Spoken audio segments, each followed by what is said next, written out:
Hi ಮಕ್ಕಳೇ, ಹೇಗಿದ್ದೀರಾ? ಎಲ್ರು ಆರಾಮಲ್ವಾ? ಮೇಧ ಟು ಸ್ಕೋರ್ ಮೋರ್ ಯೂಟ್ಯೂಬ್ ಚಾನಲ್ಗೆ ನಿಮ್ಮೆಲ್ಲರಿಗೆ ಸ್ವಾಗತ. ಇವತ್ತು ನಾವು ವಿಜ್ಞಾನ ರಿವಿಷನ್ ಮಾಡ್ತಾ ಇದ್ದೇವೆ, ಪುನರಾವರ್ತನೆಯನ್ನ ಮಾಡ್ತಾ ಇದ್ದೇವೆ. ಸೊ ಎಷ್ಟೆಲ್ಲ ನನಗೆ ನೆನಪಿಗೆ ಬರ್ತದೆ ಅಷ್ಟನ್ನೆಲ್ಲ ನಿಮ್ಮ ಜೊತೆ ಶೇರ್ ಮಾಡಲಿಕ್ಕೆ ನಾನಿವತ್ತು ಇದ್ದೇನೆ ನಿಮ್ಮ ಮುಂದೆ. ಸೊ ಸ್ಟಾರ್ಟ್ ಮಾಡುವ. ಹಾಗಾದ್ರೆ ನಮ್ಮ ರಿವಿಷನ್ ಅನ್ನ ಸ್ಟಾರ್ಟ್ ಮಾಡುವ. ವಿಜ್ಞಾನ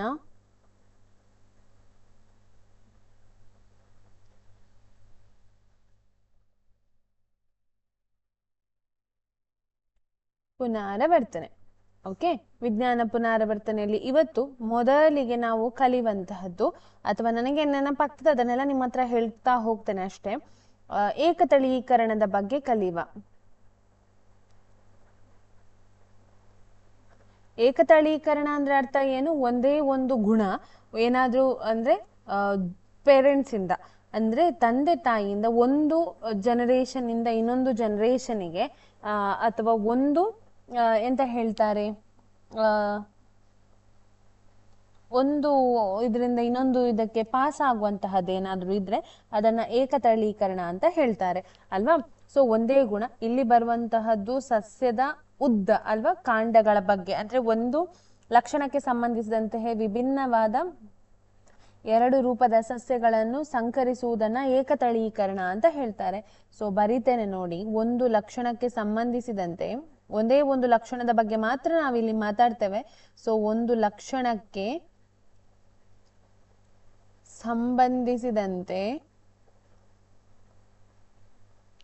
ಸಂಬಂಧಿಸಿದಂತೆ ವಿಭಿನ್ನ ಅಂತ ಹೇಳಿದ್ರೆ ಎರಡು ಬೇರೆ ಬೇರೆ ವಿಭಿನ್ನವಾದ ಎರಡು ರೂಪದ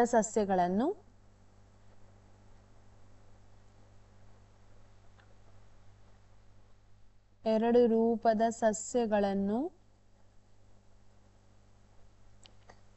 ಸಂಕರಿಸುವುದಕ್ಕೆ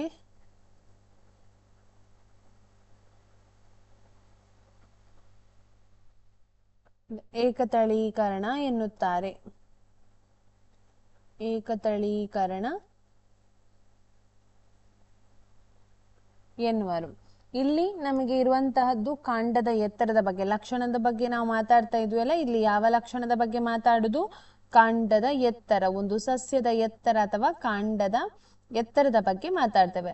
ಅಲ್ಲಿ ಎರಡು ರೀತಿಯ ಪೋಷಕಗಳು ಇರ್ತಾರೆ ಅಲ್ವಾ, ಎರಡು ರೀತಿಯ ಪೋಷಕಗಳು, ಪೇರೆಂಟ್ಸ್ ಅಂತ ನಾವು ಬರಿತೇವೆ ಅಲ್ಲಿ ಅಲ್ವಾ. ಎರಡು ರೀತಿಯ ಪೋಷಕರು ಯಾವೆಲ್ಲ? ಎರಡು ರೀತಿಯ ಪೋಷಕರು, ಒಂದು ಉದ್ದ ಬಟಾಣಿ ಸಸ್ಯ, ಒಂದು ಉದ್ದ ಬಟಾಣಿಯ ಸಸ್ಯ, ಉದ್ದ ಸಸ್ಯ ಅಂತ ಬರಿತೇನೆ. ಹಾಗೆ ಇನ್ನೊಂದು ಯಾವುದು? ಗಿಡ್ಡ ಬಟಾಣಿಯ ಸಸ್ಯ, ಗಿಡ್ಡ ಸಸ್ಯ ಅಲ್ವಾ. ಅದರ ಅಂಶಗಳು ಏನಿತ್ತು ಅಂದ್ರೆ ಇದರಲ್ಲಿ ಯಾವ ಜೀನ್ ಇತ್ತು? ವಂಶವಾಹಿ ಇತ್ತು. ಉದ್ದ ಸಸ್ಯಕ್ಕೆ ಕಾರಣ ಆಗುವಂತಹದ್ದು ಟಿ, ಗಿಡ್ಡಕ್ಕೆ ಕಾರಣ ಆಗುವಂತಹದ್ದು ಸ್ಮಾಲ್ ಟಿ.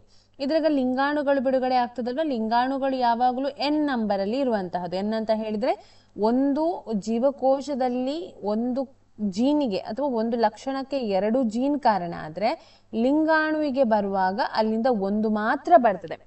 ಇದು ಜೀವಕೋಶ 2n ನಂಬರ್ ಅಲ್ಲಿ ಇರ್ತದೆ, ಆದ್ರೆ ಲಿಂಗಾಣು ಯಾವಾಗ್ಲೂ ಹೇಗಿರ್ತದೆ? ಎನ್ ನಂಬರ್ ಅಲ್ಲಿ ಇರ್ತದೆ, ಅಂದ್ರೆ ಎರಡರಲ್ಲಿ ಒಂದು ಮಾತ್ರ ಬರುವಂತಹದ್ದು. ಸೊ ಲಿಂಗಾಣುಗಳು ಎರಡು ಬಿಡುಗಡೆ ಆಗ್ತದೆ ಇಲ್ಲಿ, ಅಂದ್ರೆ ಟಿ ಮತ್ತು ಟಿ ಎರಡು ಶೇರ್ ಆಗಿ ಹೋಗ್ತದೆ. ಇಲ್ಲಿ ಕೂಡ ಟಿ ಮತ್ತೆ ಸ್ಮಾಲ್ ಟಿ ಅಲ್ವಾ. ಸೊ ಇಲ್ಲಿ ಏನಾಗ್ತದೆ ಅಂತ ಹೇಳಿದ್ರೆ, ಒಂದು ವೇಳೆ ಅದು ನಿಷೇಚನಗೊಂಡಾಗ, ಈ ಎರಡು ಲಿಂಗಾಣುಗಳು ನಿಷೇಚನಗೊಂಡಾಗ ಉಂಟಾಗುವಂತಹದ್ದು F1 ಪೀಳಿಗೆ ಅಂತ ನಾವು ಏನ್ ಕರಿತೇವೆ ನೋಡಿ, ಅಲ್ಲಿ ಉಂಟಾಗುವಂತಹದ್ದು ಎರಡು ರೀತಿಯ ಸಸ್ಯಗಳು, 4 ರೀತಿಯ ಸಸ್ಯಗಳು ಉಂಟಾಗ್ತದೆ. ಆದ್ರೆ ಒಂದು ಕ್ಯಾಪಿಟಲ್ ಟಿ ಮತ್ತೊಂದು ಸ್ಮಾಲ್ ಟಿ, ಅಂದ್ರೆ ಒಂದು ಕ್ಯಾಪಿಟಲ್ ಟಿ ಒಂದು ಸ್ಮಾಲ್ ಟಿ ಉಂಟಾಗ್ತದೆ. ಎಲ್ಲ ಉದ್ದ, ಅಂದ್ರೆ ಕ್ಯಾಪಿಟಲ್ ಟಿ ಇರುವ ಕಾರಣ ಅದು ಡಾಮಿನೆಂಟ್ ಅಂತ ಹೇಳ್ತೇವೆ ನಾವು. ಅಂದ್ರೆ ಅದು ಏನ್ ಮಾಡ್ತದೆ, ಇನ್ನೊಂದು ಸ್ಮಾಲ್ ಲೆಟರ್ ನ ಏನು ಲಕ್ಷಣ ಏನಿದೆ ನೋಡಿ, ಗಿಡ್ಡ ಅನ್ನೋ ಲಕ್ಷಣ ಏನಿದೆ ಅದನ್ನ ಸಪ್ರೆಸ್ ಮಾಡ್ತದೆ, ಅದನ್ನ ಕಾಣಿಸಿಕೊಳ್ಳದ ಹಾಗೆ ಮಾಡುವಂತಹ ಕೆಪಾಸಿಟಿ ಯಾರಿಗಿದೆ? ಕ್ಯಾಪಿಟಲ್ಗೆ ಇದೆ. ಕ್ಯಾಪಿಟಲ್ ಟಿ ಅಂತ ಹೇಳಿದ್ರೆ ಉದ್ದ. ಸೊ ಎಲ್ಲವೂ ಏನಾಗ್ತದೆ? ಉದ್ದ ಸಸ್ಯಗಳು ಉಂಟಾಗ್ತದೆ. ಆಯ್ತಾ, ಎಲ್ಲ ಉದ್ದ ಸಸ್ಯಗಳು ಉಂಟಾಗ್ತದೆ. ನೆಕ್ಸ್ಟ್ ಇಲ್ಲಿ F1 ಸಸ್ಯ ಪೀಳಿಗೆಯ ಸಸ್ಯಗಳು ಏನಿದೆ ನೋಡಿ, F1 ಪೀಳಿಗೆಯವರು ಕೂಡ ಏನ್ ಮಾಡ್ತಾರೆ? ಲಿಂಗಾಣುಗಳನ್ನ ಬಿಡುಗಡೆ ಮಾಡ್ತಾರೆ. ಎಲ್ಲ ಉದ್ದ ಸಸ್ಯಗಳೇ, ಆದ್ರೆ ಅದರಲ್ಲಿ ಇರುವಂತಹದ್ದು ಕ್ಯಾಪಿಟಲ್ ಟಿ ಮತ್ತು ಸ್ಮಾಲ್ ಟಿ, ಈ ಎರಡು ಜೀನ್ಗಳು ಇರುವಂತಹದ್ದು ಉದ್ದಕ್ಕೆ. ಈಗ ಇವರು ಲಿಂಗಾಣುಗಳನ್ನ ಬಿಡುಗಡೆ ಮಾಡಿದಾಗ ಎರಡು ಏನಾಗ್ತದೆ, ಬೇರೆ ಬೇರೆ ಅಂದ್ರೆ ಒಂದು ಕ್ಯಾಪಿಟಲ್ ಟಿ ಒಂದು ಲಿಂಗಾಣುವಿಗೆ, ಇನ್ನೊಂದು ಸ್ಮಾಲ್ ಟಿ ಇನ್ನೊಂದು ಲಿಂಗಾಣುವಿಗೆ ಹೋಗ್ತದೆ. ಸೊ ಇದನ್ನ ಎರಡು ನಿಷೇಚನಗೊಂಡಾಗ ಉಂಟಾಗುವಂತಹ F2 ಪೀಳಿಗೆ ಏನಿದೆ ನೋಡಿ, ಅದಕ್ಕೆ ನಾವು ಬಾಕ್ಸ್ ಮಾಡ್ತೇವಲ್ವಾ, ಇಲ್ಲೊಂದು ಹೀಗೆ ಬಾಕ್ಸ್ ಮಾಡ್ತೇವೆ, 2x2 ಬಾಕ್ಸ್ ಮಾಡ್ತೇವೆ. ಇಲ್ಲಿ ಕ್ಯಾಪಿಟಲ್ ಟಿ, ಇಲ್ಲಿ ಸ್ಮಾಲ್ ಟಿ, ಇಲ್ಲಿ ಕ್ಯಾಪಿಟಲ್ ಟಿ, ಇಲ್ಲಿ ಸ್ಮಾಲ್ ಟಿ. ಕ್ಯಾಪಿಟಲ್ ಟಿ ಸಂಯೋಗ ಹೊಂದಿದ್ರೆ ಕ್ಯಾಪಿಟಲ್ ಟಿ, ಕ್ಯಾಪಿಟಲ್ ಟಿ ಮತ್ತು ಸ್ಮಾಲ್ ಟಿ ಸಂಯೋಗ ಹೊಂದಿದ್ರೆ ಕ್ಯಾಪಿಟಲ್ ಟಿ, ಸ್ಮಾಲ್ ಟಿ. ಇಲ್ಲಿಂದ ಇಲ್ಲಿಗೆ ಇದೆರಡನ್ನ ಗುಣಿಸುವಾಗ ಕ್ಯಾಪಿಟಲ್ ಟಿ, ಸ್ಮಾಲ್ ಟಿ, ಹಾಗೆ ಸ್ಮಾಲ್ ಟಿ ಹೀಗೆ ಆಗ್ತದೆ ಅಲ್ವಾ. ಇದು ಏನಾಗುವಂತಹದ್ದು F2 ಪೀಳಿಗೆಯ ಸಸ್ಯಗಳು. ಈಗ ಇದರಲ್ಲಿ ನೋಡಿ ಯಾವುದೆಲ್ಲ, ಈಗ ಅದರ ಗುಣಗಳನ್ನ ನಾವು ಹೇಳಬೇಕಲ್ವಾ. ಇಲ್ಲಿ ಎರಡು ರೀತಿಯ ಅನುಪಾತಗಳನ್ನ ಬರಿಬೇಕು ನಾವು. ಒಂದು ವ್ಯಕ್ತರೂಪ ಅನುಪಾತ ಅಂತ ಹೇಳ್ತೇವೆ, ವ್ಯಕ್ತರೂಪ ಅನುಪಾತ ಆಯ್ತಾ, ಫಿನೋಟಿಪಿಕ್ ರೇಷಿಯೋ ಅಂತ ಹೇಳ್ತೇವೆ, ವ್ಯಕ್ತರೂಪ ಅನುಪಾತ. ಇನ್ನೊಂದು ಜೀನ್ ನಮೂನೆ ಅನುಪಾತ, ಜೀನ್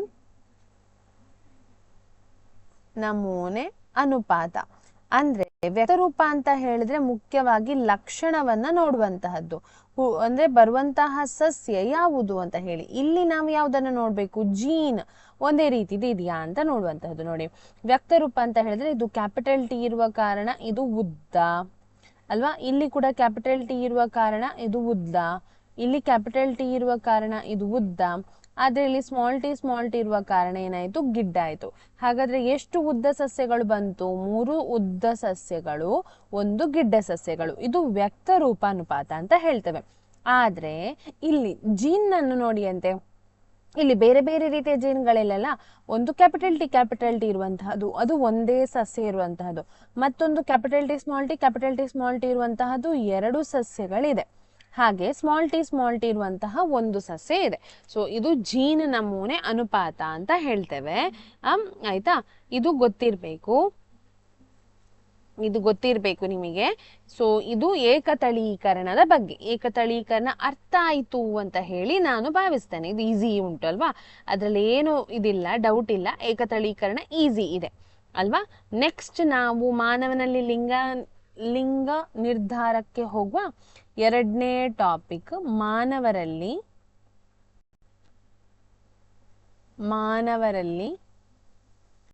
ಲಿಂಗ ನಿರ್ಧಾರ. ಇಲ್ಲಿ ಬರಿವಾಗ ಹೇಗೆ ಬರಿತೀರಿ, ಮಾನವರಲ್ಲಿ ಬರಿವಾಗ ಪಾಯಿಂಟ್ಸ್ ಬರಿತೀರಲ್ವಾ, ಹೇಗೆಲ್ಲ ಬರಿತೀರಿ ನನಗೆ ಹೇಳಿ ನೋಡೋಣ. ಏನೆಲ್ಲ ಪಾಯಿಂಟ್ಸ್ ಬರಿತೀರಿ ಅಂತ ಹೇಳಿ. ಮೊದಲಿಗೆ ನೀವು ಬರಿಬೇಕು, ಮಾನವನಲ್ಲಿ ಜೀವಕೋಶದಲ್ಲಿ 23 ವರ್ಣತಂತುಗಳಿದೆ, 23 ಜೊತೆ. ಮಾನವನ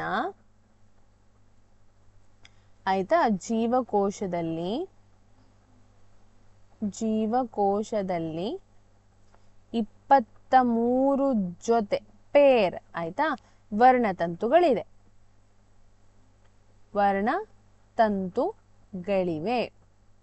ಆಯ್ತಾ, ಅವುಗಳಲ್ಲಿ ಒಂದು ಜೊತೆ ವರ್ಣತಂತುಗಳನ್ನು ನಾವು ಲಿಂಗ ವರ್ಣತಂತುಗಳು ಅಂತ ಹೇಳ್ತೇವೆ. ಅಥವಾ ಅವುಗಳಲ್ಲಿ ಒಂದು ಜೊತೆ ವರ್ಣತಂತುಗಳು ಅಂತ ಕೂಡ ಬರಿಬಹುದು, ಲಿಂಗವನ್ನು ನಿರ್ಧರಿಸುತ್ತದೆ. ಲಿಂಗವನ್ನು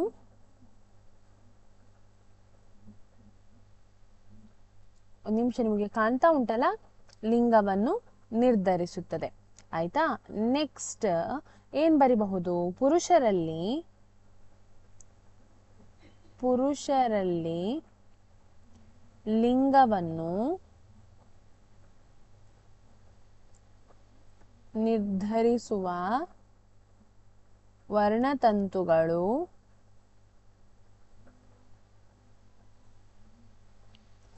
X ಮತ್ತೆ Y.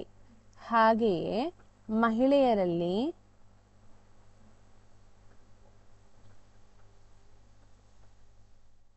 ಲಿಂಗವನ್ನು ನಿರ್ಧರಿಸುವ ವರ್ಣತಂತುಗಳು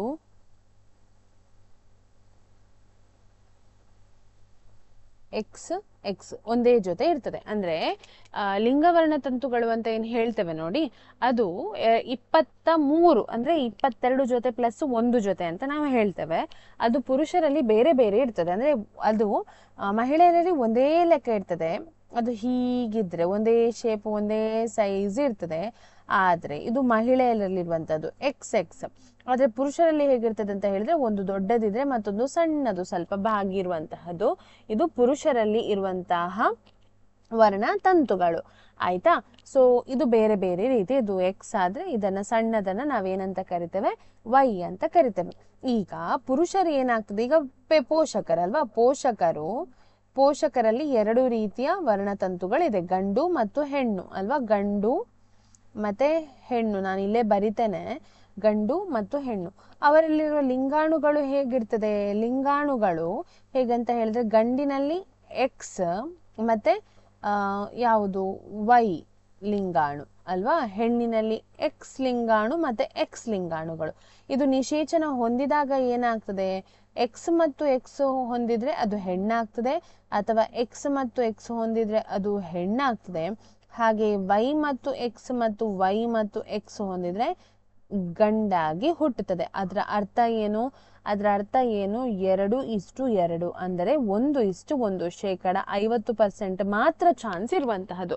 ಅದು ಬೈ ಮಿಸ್ಟೇಕಲ್ಲಿ ಏನಾಗುವಂಥದ್ದು ಆಗುವಂತಹದ್ದು. ಯಾವ ವೀರ್ಯಾಣು ಅಥವಾ ಯಾವ ಲಿಂಗಾಣುವನ್ನು ಹೊಂದಿಕೊಂಡಿರ್ತದೆ ನೋಡಿ, ಅದರ ಮೇಲೆ ಡಿಪೆಂಡ್ ಹುಟ್ಟುವ ಮಗು ಗಂಡ ಹೆಣ್ಣ ಅಂತ ಹೇಳುವಂತಹದ್ದು. ಅರ್ಥ ಆಯ್ತಾ? ಇದು ಮಾಡಬೇಕಾಗ್ತದೆ ನಿಮ್ಗೆ. ಇದನ್ನ ಚೆಕರ್ ಬೋರ್ಡ್ ಅಲ್ಲಿ ಕೂಡ ಇದನ್ನ ಮಾಡ್ಬೋದು. ಬಾಕ್ಸ್ ಹಾಕಿ ನಾವು ಆಗ ಏಕತಳೀಕರಣ ಹೇಗೆ ತೋರಿಸಿದ್ವಿ ನೋಡಿ, ಅದೇ ರೀತಿ ಇದನ್ನ ಕೂಡ ಮಾಡಬಹುದು. ಮಾನವನ ಲಿಂಗ ನಿರ್ಧಾರ. ಆಯ್ತಾ? ಸೊ ಎಕ್ಸ್ ವೈ ಅಂತ ಇದ್ರೆ ಅದು ಗಂಡು, ಎಕ್ಸ್ ಎಕ್ಸ್ ಅಂತ ಹೇಳಿದ್ರೆ ಒಂದೇ ರೀತಿ ಇದ್ರೆ ಅದು ಹೆಣ್ಣು. ಆಯ್ತಾ? ಮೂರನೇ ವಿಷಯಕ್ಕೆ ರ್ಯಾಂಡಮ್ ಆಗಿ ನಾನು ಹೋಗ್ತಾ ಇದ್ದೇನೆ. ಆಯ್ತಾ? 3ನೇ ವಿಷಯಕ್ಕೆ ಬಂದ್ರೆ ಸಸ್ಯಗಳಲ್ಲಿ ಹಾರ್ಮೋನುಗಳು ನೀವೇನ್ ಕಲ್ತಿದ್ದೀರಿ ನೋಡಿ, ಅದಕ್ಕೆ ಬರುವ ಸಸ್ಯದ ಹಾರ್ಮೋನುಗಳು ಯಾವುದೆಲ್ಲ. ಸಸ್ಯದಲ್ಲಿನ ಹಾರ್ಮೋನುಗಳು, ಸಸ್ಯಗಳಲ್ಲಿ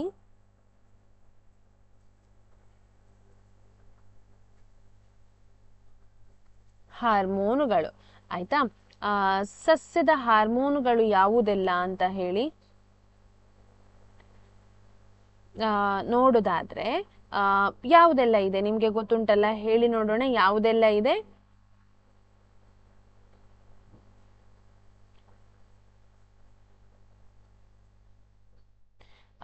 ಒಂದು ಆಕ್ಸಿನ್ ಅಂತ ಇದೆ ಅಲ್ವಾ, ಆಕ್ಸಿನ್ ಅಲ್ವಾ, ಆಕ್ಸಿನ್ ಅಂತ ಇದೆ.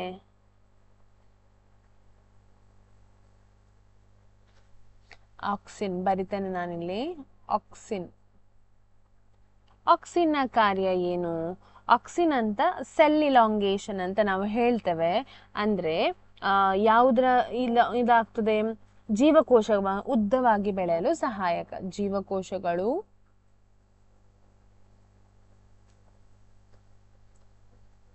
ಉದ್ದವಾಗಿ ಬೆಳೆಯುತ್ತದೆ, ಉದ್ದವಾಗಿ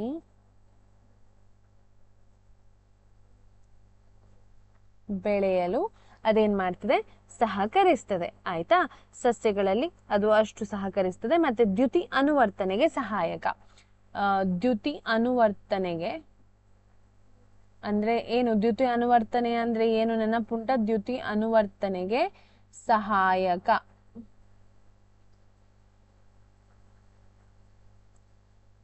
ಆಯ್ತಾ? ದ್ಯುತಿ ಅನುವರ್ತನೆ ಅಂತ ಹೇಳಿದ್ರೆ ಏನು ನೆನಪಿದೆಯಾ ನಿಮಗೆ?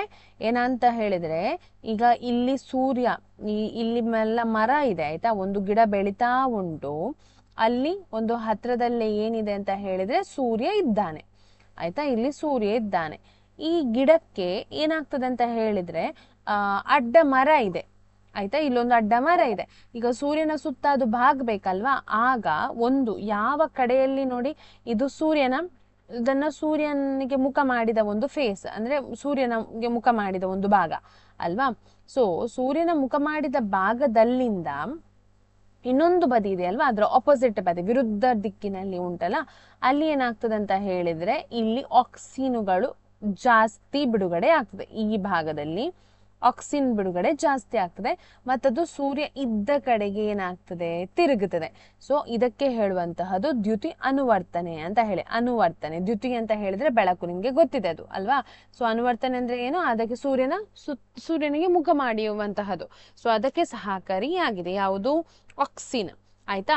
ಹಾಗೆಯೇ ನೆಕ್ಸ್ಟ್ ಇರುವಂತಹದ್ದು ಜಿಬ್ಬರ್ಲಿನ್ ಏನಿದೆ ನೋಡಿ. ಜಿಬ್ಬರ್ಲಿನ್ ಜಿಬ್ಬರ್ಲಿನ್ ಹೇಗೆ ಬರಿತೀರಿ ನೀವು?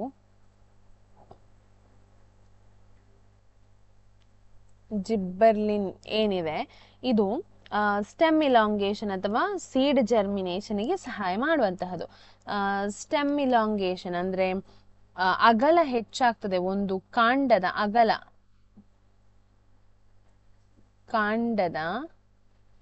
ಅಗಲ ಹೆಚ್ಚಾಗುವಿಕೆ. ಆಯ್ತಾ. ಇದು ಯಾವ್ದ್ರಿಂದ, ಜಿಬ್ಬರ್ಲಿನ್ ಅಂತ. ಮತ್ತೆ ಏನು ಇದೆ, ಸೈಟೋಕೈನಿನ್ ಮತ್ತು ಅಬ್ಸಿಸಿಕ್ ಆಸಿಡ್ ಇದೆ ಅಲ್ವಾ. ಅಬ್ಸಿಸಿಕ್ ಆಸಿಡ್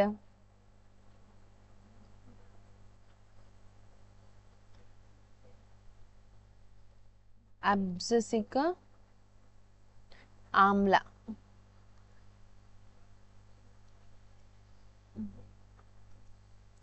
ಅಬ್ಸಿಸಿಕ್ ಆಮ್ಲ. ಅಬ್ಸಿಸಿಕ್ ಆಮ್ಲ ಏನು, ಸಸ್ಯದ ಬೆಳವಣಿಗೆಯನ್ನ ಕುಂಠಿತಗೊಳ್ತದೆ. ನೆಗೆಟಿವ್ ಹಾರ್ಮೋನ್ ಅಂತ ಹೇಳ್ತೇವೆ ನಾವು.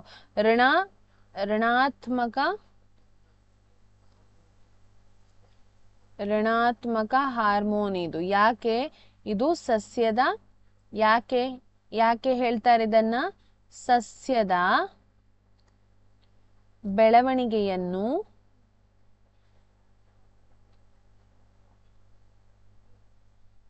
ಕುಂಠಿತಗೊಳಿಸುತ್ತದೆ.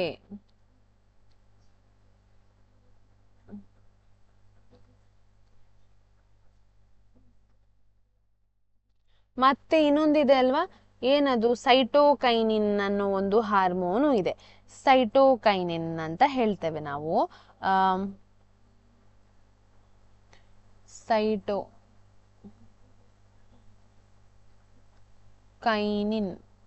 ಆಯ್ತಾ. ಇದ್ರ ಕೆಲಸ ಏನಂತ ಹೇಳಿದ್ರೆ, ಸೈಟೋಕೈನಿನ್ ಅಂತ ಹೇಳಿದ್ರೆ ಇದು ಎಂತ, ಏಜಿಂಗ್, ಸಸ್ಯಕ್ಕೆ ಇದು ಎಲೆಗಳು ಉದುರುವಂತಹ ಕೆಲಸವನ್ನು, ಎಲೆಗಳು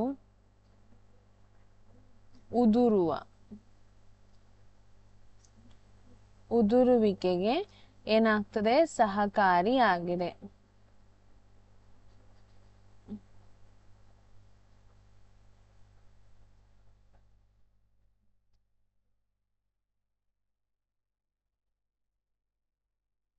ಹಾಗೆ ಇನ್ನೊಂದು ಇದೆ, ಇಥೈಲಿನ್ ಅಂತ ಇದೆ. ಇಥೈಲಿನ್ ಅನ್ನೋ ಒಂದು ಹಾರ್ಮೋನ್ ಇದೆ. ಇದು ಹಣ್ಣು ಏನು, ಕಾಯಿ ಹಣ್ಣಾಗುವಂತಹದ್ದು, ಕಾಯಿ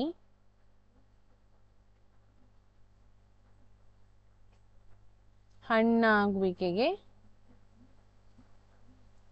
ಸಹಕಾರಿ. ಆಯ್ತಾ. ಇದು ಸಸ್ಯಗಳಲ್ಲಿರುವ ಹಾರ್ಮೋನುಗಳ ಬಗ್ಗೆ ಆಯಿತು. ಹಾಗೆ ಪ್ರಾಣಿ ಹಾರ್ಮೋನುಗಳನ್ನ ಒಮ್ಮೆ ನೆನಪು ಮಾಡಿಕೊಳ್ಳುವ. ಪ್ರಾಣಿ ಹಾರ್ಮೋನುಗಳು ಎಷ್ಟೆಲ್ಲ ಇದೆ ಅಂತ ಹೇಳಿ. ಪ್ರಾಣಿಗಳಲ್ಲಿರುವಂತಹ ಹಾರ್ಮೋನು, ಪ್ರಾಣಿಗಳಲ್ಲಿ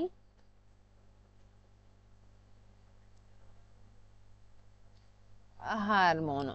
ಆಯ್ತಾ. ಪ್ರಾಣಿಗಳಲ್ಲಿ ಹಾರ್ಮೋನ್ ಯಾವುದೆಲ್ಲ ಇದೆ, ಇರುವಂತಹದ್ದು ಒಂದು ಇನ್ಸುಲಿನ್, ಎ ಅಂತ ಹೇಳಿ ಬರೀತೇನೆ ನಾನಿಲ್ಲಿ.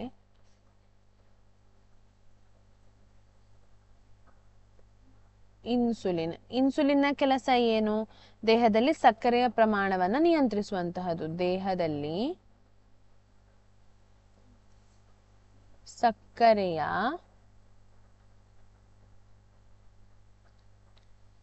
ಪ್ರಮಾಣವನ್ನು ನಿಯಂತ್ರಿಸುವುದು. ಆಯ್ತಾ. B, thyroid. ಯಾವುದು ಇದೆ, ಥೈರಾಯ್ಡ್ ಇದೆ.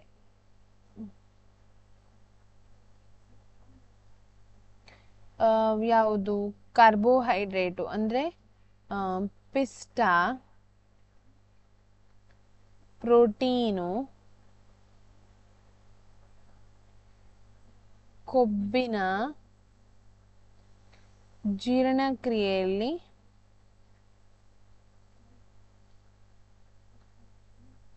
ಸಹಕಾರಿ. ಆಯ್ತಾ? ಮತ್ತೆ ಏನಿದೆ? ಅಡ್ರಿನಲ್ ಇದೆ ಅಲ್ವಾ? ಅಡ್ರಿನಲ್ ಇದೆ. ಅಡ್ರಿನಲ್ ಗ್ರಂಥಿ ಎಮರ್ಜೆನ್ಸಿ ಹಾರ್ಮೋನ್ ಅಂತ ಹೇಳ್ತಾರೆ ಇದನ್ನ. ಅಡ್ರಿನಲ್ ಇದೆ. ಇದು ಏನು? ತುರ್ತು ಪರಿಸ್ಥಿತಿಯಲ್ಲಿ ರಕ್ತ ಪರಿಚಲನೆಗೆಲ್ಲ ಸಹಕಾರಿಯಾಗಿದೆ. ತುರ್ತು ಪರಿಸ್ಥಿತಿಯಲ್ಲಿ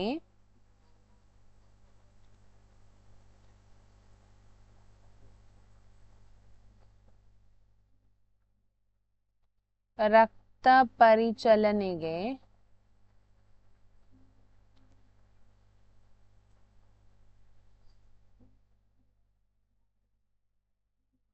ಸಹಕಾರಿಯಾಗಿದೆ. ಆಯ್ತಾ? ಮತ್ತೆ ಯಾವುದಿತ್ತು? ಇದನ್ನ ಮೂರನ್ನ ಬಿಟ್ಟು ಬೇರೆ ಯಾವ ಹಾರ್ಮೋನ್ಗಳನ್ನ ಕಲ್ತಿದ್ದೇವೆ? ಪಿಟ್ಯೂಟರಿ ಗ್ರಂಥಿಯಲ್ಲಿ ಅಲ್ವಾ, ಬೆಳವಣಿಗೆಯ ಹಾರ್ಮೋನು.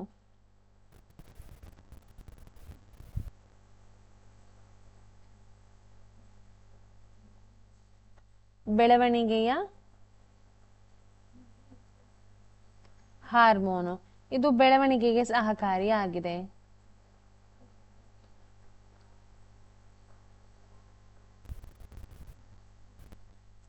ಇದು ಹೆಚ್ಚು ಸ್ರವಿಸಿದ್ರೆ ಏನಾಗ್ತದೆ? ಉದ್ದ ಆಗಿ ಬೆಳೀತಾರೆ ಅಲ್ವಾ, ಎತ್ತರವಾಗಿ ಬೆಳೀತಾರೆ.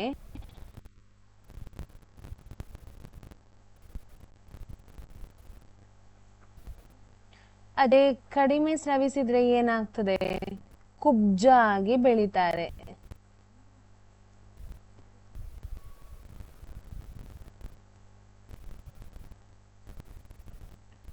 ಕುಬ್ಜವಾಗಿ ಆಗಿ ಬೆಳೆಯುತ್ತಾರೆ. ಹಾಗೆ ಇದರ ಒಟ್ಟಿಗೆ ಇದ್ದಂತಹದ್ದು ಟೆಸ್ಟೋಸ್ಟಿರಾನ್ ಅಲ್ವಾ?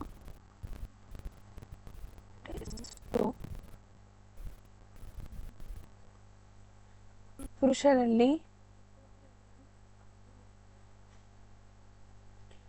ದ್ವಿತೀಯ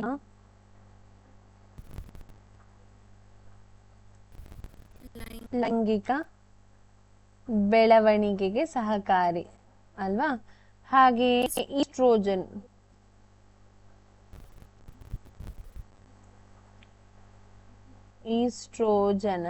ಸೊ ಈಸ್ಟ್ರೋಜನ್ ಯಾರಲ್ಲಿ? ಮಹಿಳೆಯರಲ್ಲಿ. ಸೇಮ್ ಅಲ್ವಾ? ಮಹಿಳೆಯರಲ್ಲಿ ದ್ವಿತೀಯಕ ಲೈಂಗಿಕ ಬೆಳವಣಿಗೆಗೆ ಸಹಕಾರಿ. ಮಹಿಳೆಯರಲ್ಲಿ ದ್ವಿತೀಯಕ ಲೈಂಗಿಕ ಬೆಳವಣಿಗೆ ಅಂದ್ರೆ ಏನು? ನಿಮಗೆ ಗೊತ್ತಿದೆ ಅಲ್ಲ, ದ್ವಿತೀಯಕ ಲೈಂಗಿಕ ಬೆಳವಣಿಗೆ ಏನೆಲ್ಲ ಇದೆ ನೋಡಿ, ಏನೆಲ್ಲ ಚೇಂಜಸ್ ಆಗ್ತದೆ ಯಾವಾಗ ಪ್ಯೂಬರ್ಟಿಗೆ ಬರುವಾಗ, ಅದನ್ನೆಲ್ಲ ಬರಿಬೇಕಾಗ್ತದೆ ನಾವು. ಆಯ್ತಾ? ಸೊ ನಾವೀಗ 5ನೇ ಪಾಯಿಂಟಿಗೆ ಬರುವ. 5ನೇ ಒಂದು ಏನು ನೆನಪು ಮಾಡಿಕೊಳ್ಳುವಂತಹ ವಿಷಯ ಅಂತ ಹೇಳಿದ್ರೆ ಸಸ್ಯಗಳಲ್ಲಿ ಸಾಗಾಣಿಕೆ. ಸಸ್ಯಗಳಲ್ಲಿ ಸಾಗಾಣಿಕೆ ಹೇಗಾಗ್ತದೆ ಅನ್ನೋದನ್ನ ನೋಡುವ. ಸಸ್ಯಗಳಲ್ಲಿ ಸಾಗಾಣಿಕೆ. ಸೊ ಸಸ್ಯಗಳಲ್ಲಿ ಸಾಗಾಣಿಕೆ ಆಗ್ಬೇಕಾದ್ರೆ 2 ವಾಹಕ ಅಂಗಾಂಶಗಳು ಇದೆ ಅಲ್ವಾ? ವಾಹಕ ಅಂಗಾಂಶಗಳು ಅದಕ್ಕೆ ಸಹಕಾರಿ ಆಗಿದೆ. ವಾಹಕ ಅಂಗಾಂಶಗಳು ನಮ್ಮಲ್ಲಿ ಹೇಗೆ ಸರ್ಕ್ಯುಲೇಷನಿಗೆ, ರಕ್ತ ಪರಿಚಲನೆಗೆ 2 ಅಂಗಾಂಶ ನೋಡಿ, ನಮ್ಮಲ್ಲಿ ಏನೆಲ್ಲ ಇದೆ ನೋಡಿ, ಅಂದ್ರೆ ವೆಸಲ್ಸ್ ಅಂತ ಹೇಳ್ತೇವಲ್ಲ, ಅಪಧಮನಿ ಅಭಿಧಮನಿ ಅಂತಹದೆಲ್ಲ ಏನೆಲ್ಲ ಇದೆ ನೋಡಿ. ಹಾಗೆ ಸಸ್ಯಗಳಲ್ಲಿ 2 ಇದೆ. ಒಂದು ಯಾವುದು? ಝೈಲಮ್, ಮತ್ತೊಂದು ಫ್ಲೋಯಮ್. ಝೈಲಮ್ ಮತ್ತೊಂದು ಫ್ಲೋಯಮ್. ಝೈಲಮ್ನ ಕೆಲಸ ಏನು? ಝೈಲಮ್ನ ಕೆಲಸ ಅಂತ ಹೇಳಿದ್ರೆ ಇದು ನೀರು ಮತ್ತು ಲವಣಗಳನ್ನ ಸಾಗಿಸ್ತದೆ. ನೀರು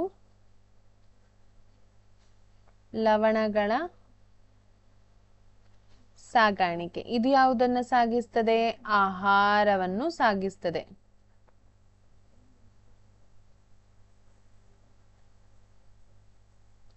ಆಯ್ತಾ? ಆಹಾರವನ್ನ ಸಾಗಿಸುವ ಕೆಲಸವನ್ನ ಮಾಡ್ತದೆ. ಯಾವುದು?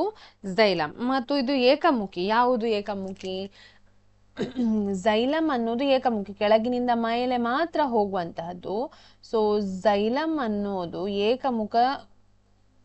ಏಕರೂಪ ಸಾಗಾಣಿಕೆ. ಆಯ್ತಾ? ಅಂದ್ರೆ ಒಂದೇ ಸೈಡಲ್ಲಿ ಹೋಗ್ತದೆ. ಇದು ದ್ವಿರೂಪ. ದ್ವಿರೂಪ ಅಂತ ಅಲ್ಲ, ಅಥವಾ ದ್ವಿಮುಖಿ ಅಂತ ಬರಿಬಹುದು. ದ್ವಿಮುಖಿ.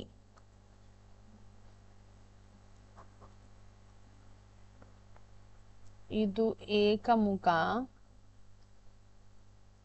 ಇದು ದ್ವಿಮುಖ ಸಾಗಾಣಿಕೆ, ಅಂದ್ರೆ ಎರಡು ಮೇಲೆ ಕೆಳಗೆ ಎರಡೂ ಕಡೆ ಕೂಡ ಹೋಗಬಹುದು. ಆಯ್ತಾ? ಸೊ ಇದಿಷ್ಟು ವಾಹಕ ಅಂಗಾಂಶಗಳ ಬಗ್ಗೆ, ಮತ್ತೆ ಸಸ್ಯಗಳಲ್ಲಿ ಆಹಾರ ಹೇಗೆ ಆಗ್ತದೆ ಅನ್ನೋದ್ರ ಬಗ್ಗೆ. ಮತ್ತೆ ಹೋಗೋದಾದ್ರೆ 5ನೇ ಅಥವಾ 6ನೇ, 5 ಆಯ್ತಲ್ವಾ, 6ನೇ ವಿಷಯಕ್ಕೆ ಬರೋದಾದ್ರೆ ಭೌತಶಾಸ್ತ್ರಕ್ಕೆ ಬರುವ ಕಾಂತೀಯ ಬಲರೇಖೆಗಳ ಗುಣಲಕ್ಷಣಗಳು. ಇದು ಇಂಪಾರ್ಟೆಂಟ್ ಅಲ್ವಾ, ಪ್ರತಿ ಸಲ ಕೇಳ್ತಾರೆ. ಕಾಂತೀಯ ಬಲರೇಖೆಗಳ ಗುಣಲಕ್ಷಣಗಳು.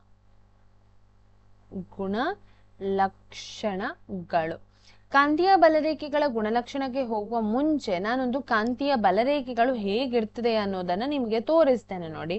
ಇದು ಅಯಸ್ಕಾಂತ ಆಗಿರ್ತದೆ, ದಂಡಕಾಂತ ಆಗಿರ್ತದೆ. ಒಂದು ಕಡೆಯಲ್ಲಿ ಎನ್ ಮತ್ತು ಎಸ್, ಅಂದ್ರೆ ನಾರ್ತ್ ಮತ್ತೆ ಸೌತ್, ಯಾವುದು ಉತ್ತರ ಧ್ರುವ ಮತ್ತು ದಕ್ಷಿಣ ಧ್ರುವ. ಯಾವಾಗ್ಲೂ ಕಾಂತೀಯ ಬಲರೇಖೆಗಳು ಉತ್ತರ ಧ್ರುವದಿಂದ ದಕ್ಷಿಣದ ಧ್ರುವದ ಕಡೆಗೆ ಚಲಿಸುವಂತಹದ್ದು. ಆಯ್ತಾ? ಇಲ್ಲಿಂದ ಹೀಗೆ ಬರುವಂತಹದ್ದು. ಆಯ್ತಾ? ಹಾಗೆ ಇಲ್ಲಿಂದ ಹೀಗೆ ಅದು ಒಂದೇ ಲೆಕ್ಕ ಇರ್ತದೆ. ನನ್ನ ಚಿತ್ರ ಈಗ ಅಷ್ಟು ಸರಿಯಾಗ್ಲಿಲ್ಲ. ಆಯ್ತಾ? ಅಂದ್ರೆ ಒಂದೇ ರೂಪದ ಬದಲಾವಣೆ ಆಗಿರ್ತದೆ. ಆಯ್ತಾ? ಸೊ ಈಗ ನಾವು ಅದನ್ನ ಬರೆಯೋದಾದ್ರೆ ಹೇಗೆ ಬರಿಬಹುದು? ಇಲ್ಲೇ ಬರಿತೇನೆ ನೋಡಿ, ನನಗೆ ಅಲ್ಲಿ ಪ್ಲೇಸ್ ಇಲ್ಲ. ಸೊ ನೆಕ್ಸ್ಟ್ ಅದು ಮತ್ತೆ ನಿಮ್ಗೆ ಪುನಃ ಕನ್ಫ್ಯೂಷನ್ ಆಗುದು ಬೇಡ. ಸೊ ಅಲ್ಲೇ ಬರಿತೇನೆ. ಕಾಂತೀಯ ಬಲರೇಖೆಗಳು ಉತ್ತರ ಧ್ರುವದಲ್ಲಿ ಹುಟ್ಟಿ ದಕ್ಷಿಣ ಧ್ರುವದಲ್ಲಿ ವಿಲೀನಗೊಳ್ಳುತ್ತದೆ. ನಾನು ಕಾಂತೀಯ ಬಲರೇಖೆಗಳು ಅಂತ ಬರಿಬೇಕು. ನೀವು ಉತ್ತರ ಧ್ರುವದಲ್ಲಿ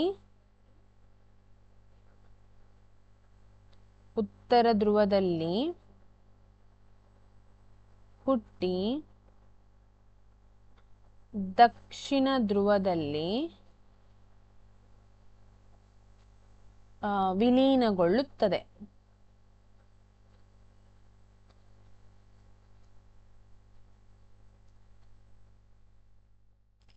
ಆಯ್ತಾ? ಮತ್ತೆ ಇದು ಒಂದಕ್ಕೊಂದು ಛೇದಿಸುವುದಿಲ್ಲ. ಕಾಂತೀಯ ಬಲರೇಖೆಗಳು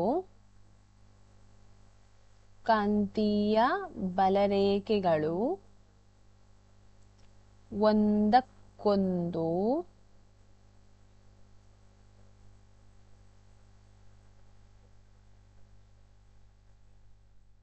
ಛೇದಿಸುವುದಿಲ್ಲ. ಆಯ್ತಾ? ಅಂದ್ರೆ ಒಂದಕ್ಕೊಂದು ಟಚ್ ಮಾಡ್ಕೊಳ್ಳುವುದಿಲ್ಲ ಅಥವಾ ಕಟ್ ಆಗುವುದಿಲ್ಲ. ಯಾಕೆ ಹೇಳಿದ್ರೆ ಅದು ಏನನ್ನು ತೋರಿಸ್ತದೆ? ಯಾವಾಗ್ಲೂ ದಿಕ್ಕನ್ನ ತೋರಿಸ್ತದೆ ಅಲ್ವಾ, ಡೈರೆಕ್ಷನ್ ಅನ್ನ ತೋರಿಸ್ತದೆ. ಆದ್ರೆ ಒಂದಕ್ಕೊಂದು ಕಟ್ ಆದ್ರಲ್ಲಿ ಎರಡು ದಿಕ್ಕು ಸಾಧ್ಯ ಇಲ್ಲಲ್ಲ. ಮತ್ತೆ ಬಲರೇಖೆಗಳ ಸಾಂದ್ರತೆ ಧ್ರುವದಲ್ಲಿ ಹೆಚ್ಚು. ಬಲರೇಖೆಗಳ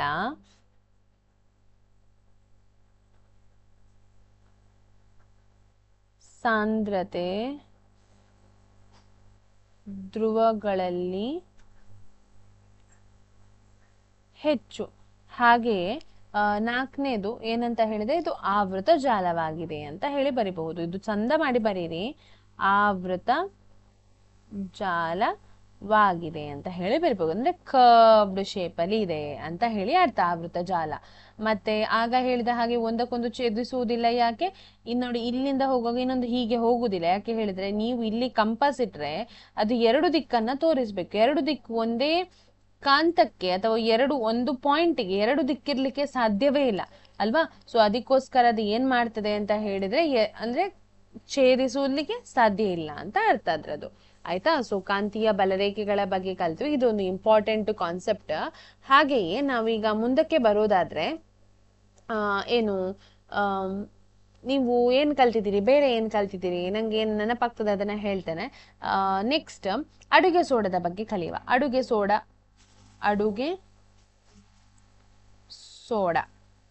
ಆಯ್ತಾ? ಅಡುಗೆ ಸೋಡದ ಸೂತ್ರ ಏನು? NaHCO3, ಸೋಡಿಯಂ ಬೈಕಾರ್ಬೋನೇಟ್ ಅಂತ ಹೇಳ್ತಾರೆ. ಇದಕ್ಕೆ ಏನ್ ಹೇಳ್ತಾರೆ? ಸೋಡಿಯಂ ಬೈಕಾರ್ಬೋನೇಟ್ ಅಂತ ಹೇಳ್ತಾರೆ. ಸೊ ಇದನ್ನ ಯಾವ್ದ್ರಲ್ಲೆಲ್ಲ ಉಪಯೋಗ ನಮ್ಗೆ ಮುಖ್ಯ ಅಲ್ವಾ. ಉಪಯೋಗ ಬರಿಲೇಬೇಕು ನಾವು. ಇದರ ಉಪಯೋಗ ಏನು? ಉಪಯೋಗ ಅಂದ್ರೆ ಯಾವುದಲ್ಲೆಲ್ಲ ಉಪಯೋಗಿಸ್ತಾರೆ ಅದನ್ನ ಬರಿಬೇಕು ನಾವು. ಸೊ ಬೆಂಕಿ ಆರಿಸುವ ಸೋಡಾ ಆಸಿಡ್ ಬೆಂಕಿ ಆರಿಸುವ ಉಪಕರಣವಾಗಿ. ಆಯ್ತಾ? ಬೆಂಕಿ ಆರಿಸುವ ಉಪಕರಣವಾಗಿ ಉಪಕರಣದಲ್ಲಿ ಉಪಯೋಗಿಸುತ್ತಾರೆ.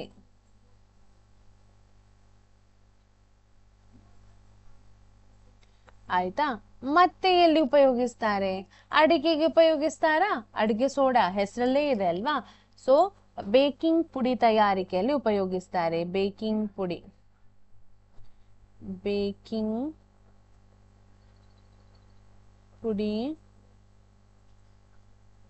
ತಯಾರಿಕೆಯಲ್ಲಿ ಉಪಯೋಗಿಸುತ್ತಾರೆ. ಆಯ್ತಾ? ನೆಕ್ಸ್ಟ್ ಎಲ್ಲಿ? ಆಮ್ಲ ಶಾಮಕಗಳು, ಅದಲ್ಲೇ ಸೋಡಾ ಆಸಿಡ್ ಅಂತ ಹೇಳಿದೆ ಅಲ್ವಾ? ಸೊ ಜಠರದಲ್ಲಿನ ಹೆಚ್ಚುವರಿ ಆಮ್ಲವನ್ನು ತಟಸ್ಥೀಕರಣಗೊಳಿಸಲು, ಜಠರದಲ್ಲಿನ ಹೆಚ್ಚುವರಿ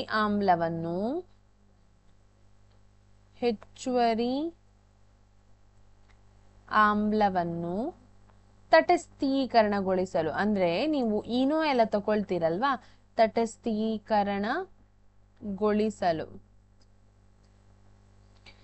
ಸೊ ನೀವು ಈನೋ ಎಲ್ಲ ತಗೊಳ್ತೀರಲ್ಲ, ಆ ಈನೋ ಅಲ್ಲೆಲ್ಲ ಹೆಚ್ಚಾಗಿ ಕೆಲವೊಮ್ಮೆ ಇದನ್ನ ಕೂಡ ತಗೊಳ್ಬಹುದು. ಈಗ ಈನೋ ಇಲ್ಲದಿದ್ರೆ ಅದು ಮೆಗ್ನೀಷಿಯಂ ಆಕ್ಸೈಡ್, ಅದ ಹೈಡ್ರಾಕ್ಸೈಡ್ ಯಾವುದು ಈನೋ ಅದಿಲ್ಲದಿದ್ರೆ, ಬೇಕಿಂಗ್ ಸೋಡಾ ಇದ್ರೆ, ಅಡುಗೆ ಸೋಡಾ ಇದ್ರೆ ಅದಕ್ಕೆ ಏನ್ ಮಾಡ್ಬೋದು, ನೀರು ಹಾಕಿ ಅದನ್ನು ಕೂಡ ಕೊಡ್ಬೋದು, ಅಸಿಡಿಟಿ ತುಂಬಾ ಆದ್ರೆ. ಆಯ್ತಾ? ಹಾಗೆ ದೋಸೆ, ಇಡ್ಲಿ, ವಡ ಮುಂತಾದ ಆಹಾರ ಪದಾರ್ಥಗಳಲ್ಲಿ ತಯಾರಿಸ್ತಾರೆ. ಆಯ್ತಾ? ಮತ್ತೆ ಯಾವ್ದಕ್ಕೆಲ್ಲ ಉಪಯೋಗಿಸ್ತಾರೆ? ದೋಸೆ ಮಾಡ್ಲಿಕ್ಕೆ ಅಲ್ವಾ? ದೋಸೆ, ಇಡ್ಲಿ, ವಡ ಆಹಾರ ತಯಾರಿಕೆಯಲ್ಲಿ.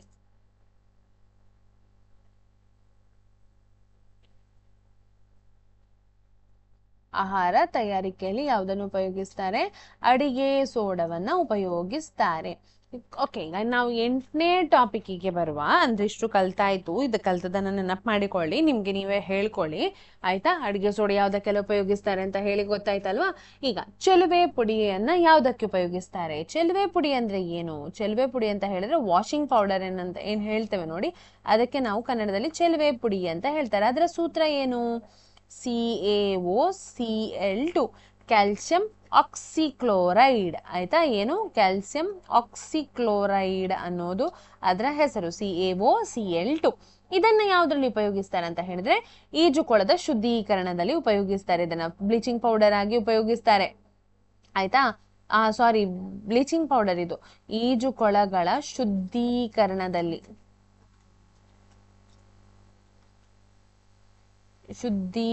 ಅಂದ್ರೆ ಬ್ಲೀಚಿಂಗ್ ಪೌಡರ್ ಹಾಕ್ತಾರೆ. ಯಾವ್ದಕ್ಕೆ? ವಾಟರ್ ಪೂಲಿಗೆಲ್ಲ, ನೀರಿನ ಇದುಂಟಲ್ಲ ತೊಟ್ಟಿ, ಅದಕ್ಕೆಲ್ಲ ಅದನ್ನ ಹಾಕ್ತಾರೆ. ಯಾಕೆ?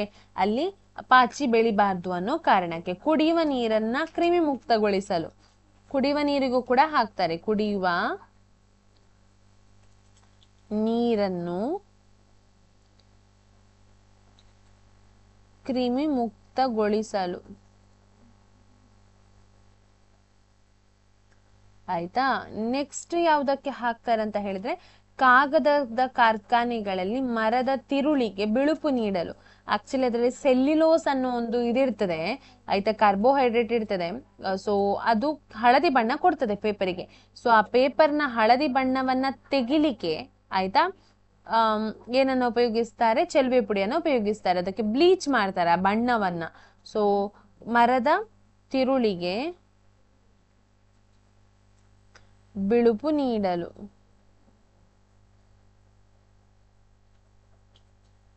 ಆಯ್ತಾ? ಸೊ ನೆಕ್ಸ್ಟ್ ಏನಂತ ಹೇಳಿದ್ರೆ, ಬಟ್ಟೆ ಕಾರ್ಖಾನೆಯಲ್ಲಿ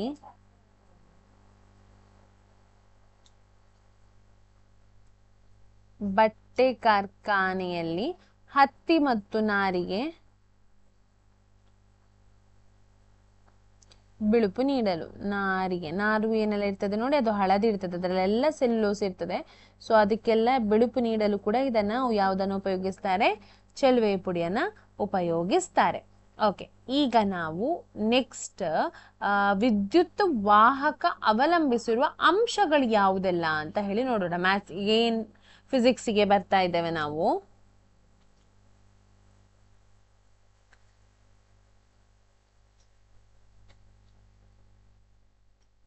ವಾಹಕದ ರೋಧವು ಅವಲಂಬಿಸಿರುವ ಅಂಶಗಳು, ರೆಸಿಸ್ಟೆನ್ಸ್ ಅಂತ ಏನ್ ಹೇಳ್ತೇವೆ ನೋಡಿ ಅದು. ಆಯ್ತಾ? ವಾಹಕದ ರೋಧ ಯಾವುದನ್ನೆಲ್ಲ ಅವಲಂಬಿಸಿದೆ ಅನ್ನೋದನ್ನ ನೋಡೋದಾದ್ರೆ, ಒಂದು ವಾಹಕದ ಉದ್ದ. ವಾಹಕದ ಉದ್ದ ಅಂದ್ರೆ ಆ ವೈರ್ ಉದ್ದ ಇದೆಯಾ, ಅದ್ರ ಮೇಲೆ. ಉದ್ದ ಇದ್ರೆ ಇದೇನು ಇದು ರೋಧ ಜಾಸ್ತಿ. ವಾಹಕದ ದಪ್ಪ, ಆಯ್ತಾ? ವಾಹಕದ ದಪ್ಪವನ್ನು ಕೂಡ ಅದು ಏನಾಗಿರ್ತದೆ, ಅವಲಂಬಿಸಿದೆ. ಹಾಗೆಯೇ ಹೇಳೋದಾದ್ರೆ ವಾಹಕದ ತಾಪ, ಕೆಲವೊಮ್ಮೆ ಬಿಸಿ ಆಗ್ತದಲ್ವಾ ವಾಹಕಗಳು, ಸೊ ಅದು ಕೂಡ ಅವಲಂಬಿಸಿದೆ. ಹಾಗೆ ಅದರ ಪ್ರಾಕೃತಿಕ ಗುಣ, ವಾಹಕದ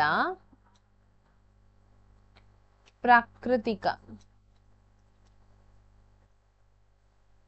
ಸೊ ಇಲ್ಲಿ ಒಂದು ಫಾರ್ಮುಲಾ ಇದೆ ಅಲ್ವಾ, ನಿಮ್ಗೆ ನೆನಪಿದೆಯಾ? ಇದಕ್ಕೆ ಸಂಬಂಧಪಟ್ಟ ಫಾರ್ಮುಲಾ ಏನು ಅಂತ ಹೇಳಿ, ಆರ್ ಅಂತ ಹೇಳಿದ್ರೆ ರೋ L²/A.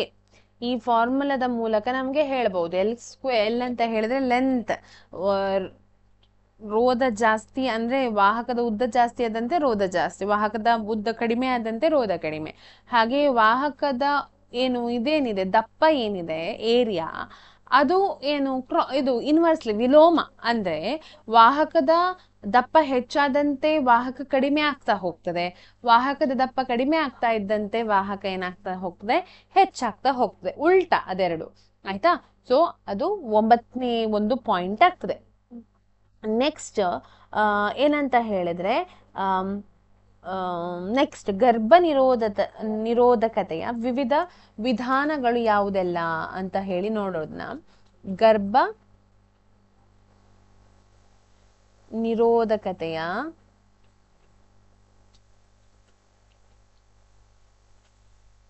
ವಿವಿಧ ವಿಧಾನಗಳು.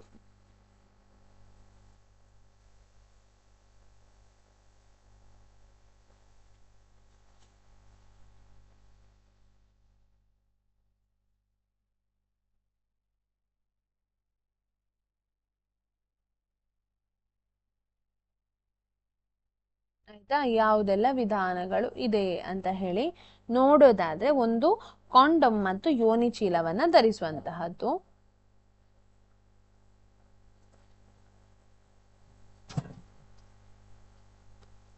ಯೋನಿ ಚೀಲವನ್ನ ಧರಿಸುವಂತಹದ್ದು, ಯೋನಿ ಚೀಲವನ್ನು ಧರಿಸುವಂತಹದ್ದು ಅಥವಾ ಧರಿಸುವುದು. ಆಯ್ತಾ? ಇದು ಒಂದು ಮೆಥಡ್ ಆದ್ರೆ. ಹಾಗೆ ವಂಕಿ ಅಥವಾ ಕಾಪರ್ ಟೀ ಅಳವಡಿಸುವಂತಹದ್ದು. ವಂಕಿ ಅಥವಾ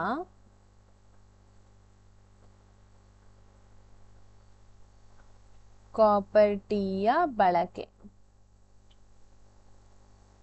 ಮತ್ತೆ ಓರಲಿ ಟ್ಯಾಬ್ಲೆಟ್ಸ್ ಗಳನ್ನ ತಗೊಳ್ತಾರಲ್ಲ, ಗರ್ಭ ನಿರೋಧಕತೆಯ ಮಾತ್ರೆಗಳನ್ನ ತೆಗೆದುಕೊಳ್ಳುವಂತಹದ್ದು. ಗರ್ಭ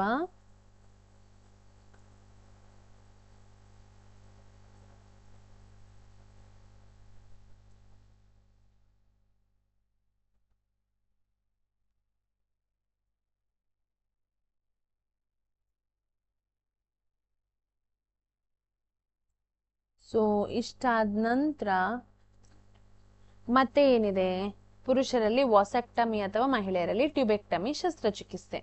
ಪುರುಷರಲ್ಲಿ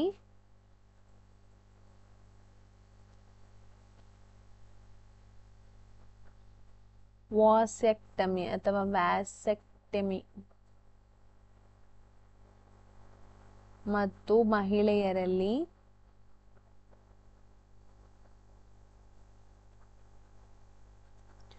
ಟ್ಯೂಬೆಕ್ಟಮಿ.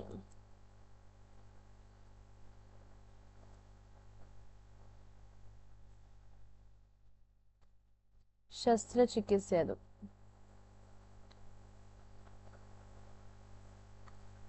ಆಯ್ತಾ? ಸೊ ಇದಿಷ್ಟು ಯಾವುದರ ಬಗ್ಗೆ ಆಯಿತು, ಕೆಲವೊಂದು ವಿಷಯಗಳ ಬಗ್ಗೆ ನಾವು ಇವತ್ತಿನ ತರಗತಿಯಲ್ಲಿ ಮುಖ್ಯವಾಗಿ ಕಲ್ತಿದ್ದೇವೆ. ಸೊ ಇವತ್ತು ಒಂದು ಎಕ್ಸ್ಟ್ರಾ ಅಂತ ಹೇಳಿ, ಎಕ್ಸ್ಟ್ರಾ ಏನಿಲ್ಲ, ನಾನು ಇದನ್ನು ಮುಂದುವರಿಸ್ತೇನೆ ಈ ಸೀರೀಸ್ ಅನ್ನ. ಸೊ ಒಂದು ಸಣ್ಣ ಎಕ್ಸ್ಟ್ರಾ ಅಂತ ಹೇಳಿ ನೋಡೋದಾದ್ರೆ, ಬೆನ್ಸಿನ್ನ ನಾವು ಯಾವುದನ್ನ ರಚನೆಯನ್ನ ನೋಡುವ.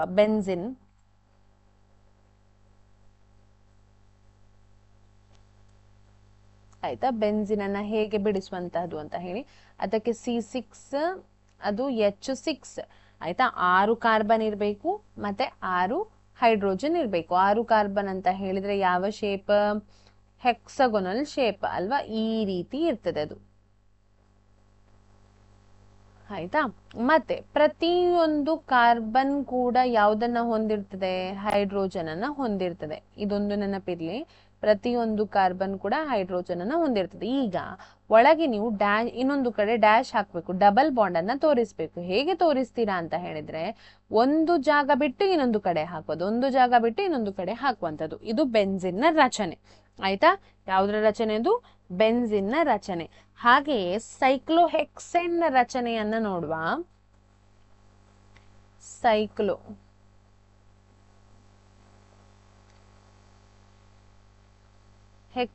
ನ ರಚನೆಯನ್ನ ನೋಡುವ. ಸೈಕ್ಲೋಹೆಕ್ಸೇನ್ ನ ಸೂತ್ರ ಏನಂತ ಹೇಳಿದ್ರೆ, ಇದು ನೋಡಿ, ಏನ್ ನಾನು ನಿಮ್ಗೆ ತೋರಿಸ್ತೇನೆ. ಸೈಕ್ಲೋಹೆಕ್ಸೇನ್ ಅಂತ ಹೇಳಿದ್ರೆ ಹೆಕ್ಸ್ ಅಂತ ಹೇಳಿದ್ರೆ 6 ಕಾರ್ಬನ್ ನ ರಚನೆ ಏನಾಗ್ತದೆ, ಸೈಕ್ಲಿಕ್ ಸ್ಟ್ರಕ್ಚರ್, ಮುಚ್ಚಿದ ಏನಿದೆ ಸರಪಳಿ ಏನಿದೆ ನೋಡಿ, ಆ ರೀತಿ. ಸೊ ಸೇಮ್ ಬೆನ್ಸಿನ್ ನ ಹಾಗೆಯೇ ಆಯ್ತಾ. ಈಗ ಅಲ್ಲಿ ನಮ್ಗೆ ಯಾವಾಗ್ಲೂ ಇದನ್ನ ಬಿಡಿಸಿದ ಒಂದು ಹೀಗೆ ಚೈನ್ ಸ್ಟ್ರಕ್ಚರ್ ಮಾಡೋದಾದ್ರೆ ನಾವು ಸರಪಳಿಯ ಕ್ರಮ, ಅಲ್ಲಿ ಹೊರಗಿನ ಎಂಡ್ ಕಾರ್ಬನ್ ಏನಿದೆ ನೋಡಿ ಅದಕ್ಕೆ 3 ಇರ್ತದೆ. ಆದ್ರೆ ಇಲ್ಲಿ ಒಂದಕ್ಕೊಂದು ಮುಚ್ಚಿದ ಕಾರಣ ಏನಿರುವುದಿಲ್ಲ, 3 ಎಲ್ಲಿ ಕೂಡ ಇರುವುದಿಲ್ಲ. ಸೊ ನಂಬರ್, ಯಾವುದರ ನಂಬರ್ ಚೇಂಜ್ ಆಗ್ತದೆ ಅಂತ ಹೇಳಿದ್ರೆ ಹೈಡ್ರೋಜನ್ ನ ಸಂಖ್ಯೆ ಬದಲಾವಣೆ ಆಗ್ತದೆ. ಯಾಕೆ ಹೇಳಿದ್ರೆ, ಈ ಒಂದು ಕಾರ್ಬನ್ ನಾನೀಗ ಏನು ಹೈಡ್ರೋಜನ್ ಅನ್ನ ಬಿಡಿಸ್ತೇನೆ ನೋಡಿ, ಅದು 2 ಇಲೆಕ್ಟ್ರಾನ್ಗಳನ್ನ 2 ಕಾರ್ಬನ್ ನೊಂದಿಗೆ ಏನ್ ಮಾಡ್ತಾ ಇದೆ, ಶೇರ್ ಮಾಡ್ತಾ ಇದೆ. ಹಾಗೆ ಇನ್ನೂ 2 ಇಲೆಕ್ಟ್ರಾನ್ಗಳನ್ನ ಹೈಡ್ರೋಜನ್ ನೊಂದಿಗೆ ಶೇರ್ ಮಾಡ್ತಾ ಇದೆ. ಹಾಗೆ ಇದು ಕೂಡ ಹಾಗೆ 2 ಇಲೆಕ್ಟ್ರಾನ್ಗಳನ್ನ ಕಾರ್ಬನ್ ನೊಂದಿಗೆ, 2 ಇಲೆಕ್ಟ್ರಾನ್ಗಳನ್ನ ಹೈಡ್ರೋಜನ್ ನೊಂದಿಗೆ. ಇದು ಕೂಡ ಹೀಗೆ ಮಾಡಬೇಕು ನಾವು.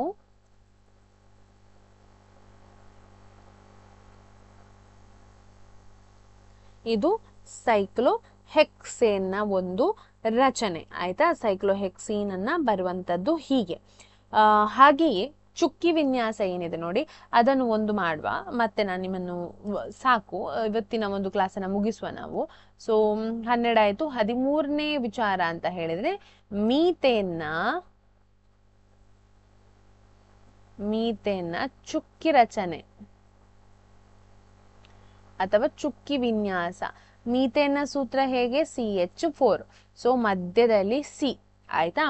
ಸಿನ ನೋಡಿ, ಸಿನ ಅಟಾಮಿಕ್ ನಂಬರ್ ಅಂತ ಏನಿದೆ ಅದು 6. ಹಾಗಾದ್ರೆ ಅದರ ಇಲೆಕ್ಟ್ರಾನ್ ವಿನ್ಯಾಸ ಹೇಗೆ, 2,4. ಹೊರಗಿನ ಕವಚದಲ್ಲಿ ಎಷ್ಟು ಇಲೆಕ್ಟ್ರಾನ್ಗಳಿದೆ ಅದಕ್ಕೆ, ಸಿಗೆ 4 ಇಲೆಕ್ಟ್ರಾನ್ಗಳಿದೆ. ಹಾಗೆ ಅದರಲ್ಲಿ ಒಟ್ಟಿಗೆ 4 ಹೈಡ್ರೋಜನ್ ಏನ್ ಮಾಡ್ತಾ ಇದೆ, ಬಂಧವನ್ನ ಏರ್ಪಡಿಸ್ತಾ ಇದೆ. ಇಲ್ಲಿ ಹೈಡ್ರೋಜನ್ನ ಅಟಾಮಿಕ್ ನಂಬರ್ 1, ಅಂದ್ರೆ ಅದರ ಒಂದು ಕಕ್ಷೆಯಲ್ಲಿ ಒಂದೇ ಇಲೆಕ್ಟ್ರಾನ್ ಅನ್ನ ಹೊಂದಿರುವಂತಹದ್ದು. ಸೊ ಅದಕ್ಕೆ ಇನ್ನೊಂದು ಬೇಕು, ಅದು ಅದಕ್ಕೋಸ್ಕರ ಯಾವುದೊಟ್ಟಿಗೆ ಬಂಧವನ್ನ ಏರ್ಪಡಿಸ್ತಾ ಇದೆ, ಕಾರ್ಬನ್ ನೊಂದಿಗೆ ಬಂಧವನ್ನ ಏರ್ಪಡಿಸ್ತಾ ಇದೆ. ಸೊ ಇದು ಹೀಗೆ, ಇದು ಹೈಡ್ರೋಜನಿಗೆ ನೋಡಿ ಬಂಧವನ್ನ ಏರ್ಪಡಿಸಿದ್ರೆ ಅದು ಶೇರ್ ಮಾಡಿಕೊಳ್ಳಿತ್ತು, ಅದು ವ್ಯಾಲೆನ್ಸಿಯ ಬಂಧ ಅಂತ ಹೇಳ್ತೇವೆ. ಆದ್ರೆ ಕಾರ್ಬನ್ಗೆ ಕೂಡ ಬೇಕಲ್ವಾ 4 ಎಕ್ಸ್ಟ್ರಾ ಇಲೆಕ್ಟ್ರಾನ್ಗಳು, ಅದು ಯಾವ್ದ್ರಿಂದ ತಗೊಳ್ತದೆ, ಹೈಡ್ರೋಜನ್ನಿನಿಂದ ತಗೊಳ್ತದೆ. ಸೊ ಈ ರೀತಿ ಏನಾಗ್ತದೆ, ಚುಕ್ಕಿ ರಚನೆ ಆಗ್ತದೆ. ಯಾವ್ದ್ರದ್ದು, ಮೀಥೇನ್ನ ಚುಕ್ಕಿ ರಚನೆ ಆಗ್ತದೆ. ಇವತ್ತಿನ ತರಗತಿ ನಿಮ್ಗೆ ಇಷ್ಟ ಆಯ್ತು ಅಂತ ಹೇಳಿ ನಾನು ಭಾವಿಸ್ತೇನೆ. ಯಾಕೆ ಹೇಳಿದ್ರೆ ರ್ಯಾಂಡಮ್ ಆಗಿ ನಾವು ಏನ್ ಮಾಡಿದ್ದೇವೆ ಅಂತ ಹೇಳಿದ್ರೆ ಕೆಲವೊಂದು ವಿಚಾರಗಳನ್ನ ಹಂಚಿಕೊಂಡಿದ್ದೇವೆ. ಎಷ್ಟೆಲ್ಲ ನೆನಪುಂಟು, ಯಾವ್ದೆಲ್ಲ ಇಂಪಾರ್ಟೆಂಟ್, ಅದನ್ನೆಲ್ಲ ಕೆಲವೊಂದು ವಿಚಾರಗಳನ್ನ ಹಂಚಿಕೊಂಡಿದ್ದೇವೆ. ಇವತ್ತಿನ ತರಗತಿ ಇಷ್ಟ ಆಗಿದ್ರೆ ನಿಮ್ಗೆ ಏನ್ ಮಾಡ್ಬೇಕಂತ ಗೊತ್ತಿದೆ, ಏನ್ ಮಾಡ್ಬೇಕು, ಲೈಕ್ ಮಾಡ್ಬೇಕು, ನಿಮ್ಮ ಫ್ರೆಂಡ್ಸಿಗೆ ಕೂಡ ಅದನ್ನ ಶೇರ್ ಮಾಡ್ಬೇಕು. ಹಾಗೆಯೇ ನಿಮ್ಗೆ ಏನಾದ್ರು ಎಕ್ಸ್ಟ್ರಾ ಏನಾದ್ರು ಬೇಕಿದ್ರೆ ಅದನ್ನ ಕಮೆಂಟ್ ಮೂಲಕ ತಿಳಿಸಿ ಅಂತ ಹೇಳ್ತಾ ಎಲ್ಲರಿಗೂ ಧನ್ಯವಾದಗಳನ್ನ ಅರ್ಪಿಸ್ತಾ, ನಾಳೆ ನಾವು ಇನ್ನಷ್ಟು ವಿಚಾರಗಳೊಂದಿಗೆ ಬರೋಣ. ರಿವಿಷನ್ ತರಗತಿ 2 ಮಾಡ್ತೇವೆ ಅಂತ ಹೇಳ್ತಾ ಇವತ್ತಿನ ಒಂದು ಕಾರ್ಯಕ್ರಮಕ್ಕೆ ಅಥವಾ ಇವತ್ತಿನ ವಿಡಿಯೋಗೆ ಒಂದು ಪೂರ್ಣ ವಿರಾಮವನ್ನ ಇರ್ತಾ ಇದ್ದೇನೆ. ಧನ್ಯವಾದಗಳು.